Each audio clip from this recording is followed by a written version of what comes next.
ponto. Daqui a pouco teremos a participação também do repórter Márcio Steiner com as informações da polícia. Conosco aqui, promotor de justiça Sérgio Diefenbach. Vamos falar sobre audiências que a Promotoria Regional Ambiental tem realizado ou vai realizar. Tudo bem, doutor Diefenbach? Bom dia. Bom dia a todos os amigos, ouvintes da Rádio Independente. Sim, nós temos realizado, estamos realizando e iremos continuar realizando inúmeras audiências. Eu comentei aqui com vocês, já que eu estava assumindo, pelo menos até julho, a Promotoria Regional Ambiental de proteção às margens do Rio Taquari e do Rio Antas, inclusive, e com extensão aos seus afluentes. Há um sem número de expedientes que lá tramitam e dentro deles nós estamos implementando alguns cronogramas de audiências com os proprietários ribeirinhos e com os municípios. São audiências nas quais o Ministério Público notifica o proprietário e ou o possuidor do imóvel, a fim de nós verificarmos a regularidade do uso da propriedade ribeirinha, especialmente na proteção da mata ciliar e da área de preservação permanente que deve ser guarnecida naquele espaço. A ideia, e é importante todos os ouvintes, e a rádio tem uma expansão regional, é de que a gente consiga inicialmente iniciar um processo de diálogo. Não é uma ideia impositiva e nem acusatória, muito menos de julgamento. Então, nós já fizemos algumas audiências em que estiveram reunidos na promotoria a Patran, a Secretaria Municipal de Meio Ambiente, os técnicos do local, os proprietários e os possuidores, a fim da gente identificar quais são as necessidades e as possibilidades daquele local. Vejam quantas diferenças que acontecem. Teve uma pequena propriedade no centro de Arroio do Meio, por exemplo, que nós temos uma necessidade urgente, que é o fato da pessoa ter admitido e confessado que o esgoto todo da casa vai diretamente para dentro do arroio. Isso acontece muito no Arroio do Meio, exatamente no meio da cidade de Arroio do Meio. É uma região mais vulnerável, em que as pessoas não têm sequer a fossa e nem tratamento de esgoto, ele vai direto para dentro do Rio Taquari.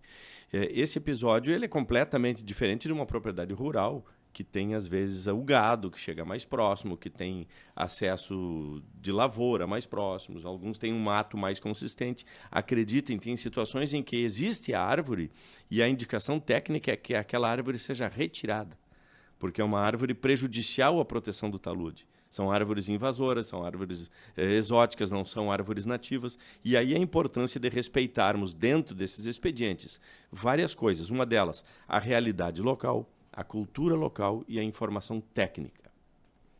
O conciliamento disso tudo é que é a tarefa que o Ministério Público está buscando nesses locais. Nosso prognóstico para os próximos meses é que nós consigamos fazer audiências mais coletivas por regiões abrangentes e indo até o local. Isso é uma mudança que estamos fazendo. Em vez de chamar as pessoas até a promotoria, nós tentaremos fazer as audiências no local, ou numa comunidade próxima, ou com a unidade móvel do Ministério Público, que poderá se deslocar num ônibus com seus gabinetes até o local, para nós termos a proximidade com isso. Parecido com isso, nós já viemos fazendo e continuaremos fazendo também no Arroio Saraquá de Santa Clara, que é um belo exemplo, com as propriedades já identificadas, já monitoradas, já levantadas. A fundamentalidade disso, amigos e ouvintes, é de preservação do maior recurso natural que nós temos, que é a água.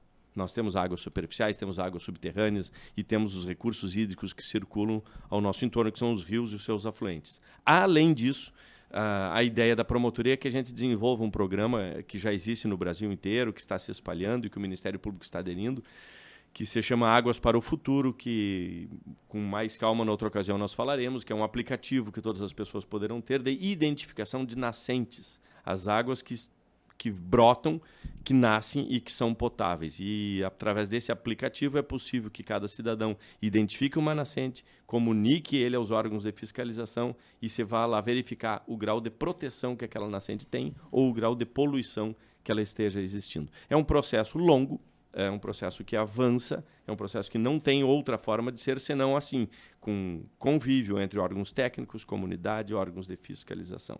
Andaremos, como já se diz na filosofia, sem pausa e sem pressa, porque esse assunto não termina. Como é que funciona, promotora, em relação ao protocolo, né? Quando alguém percebe uma situação, ou quando alguém tem dúvida sobre uma situação, vai até o órgão ambiental, vai até a polícia? Como é que funciona daí o protocolo a partir de então? Muito bom, Rita. Eu até vim preparado para falar isso e havia me esquecido. Os ouvintes que forem hoje proprietários ou possuidores de área ribeirinha e estiverem em dúvida sobre as suas situações, a recomendação é que eles procurem o órgão ambiental municipal. Seja Arroio do Meio, Encantado, Roca Salles, Colinas, Estrela, Lajeado, cada município tem o seu órgão ambiental e essas pessoas devem procurar esses órgãos ambientais para verificar a sua situação. Às vezes não tem nada para fazer. É apenas certificar que está ok e que aquela situação é aceitável. Em outras, tem algumas coisas para regularizarem. Isso sob a ótica do proprietário e do possuidor. E também tem aquelas pessoas que circulam pelo rio, ou por dentro do rio, ou por fora do rio, e observam irregularidades. Eles podem, sim, identificando esses pontos, comunicar a patrulha ambiental, comunicar o órgão municipal ambiental e até o Ministério Público.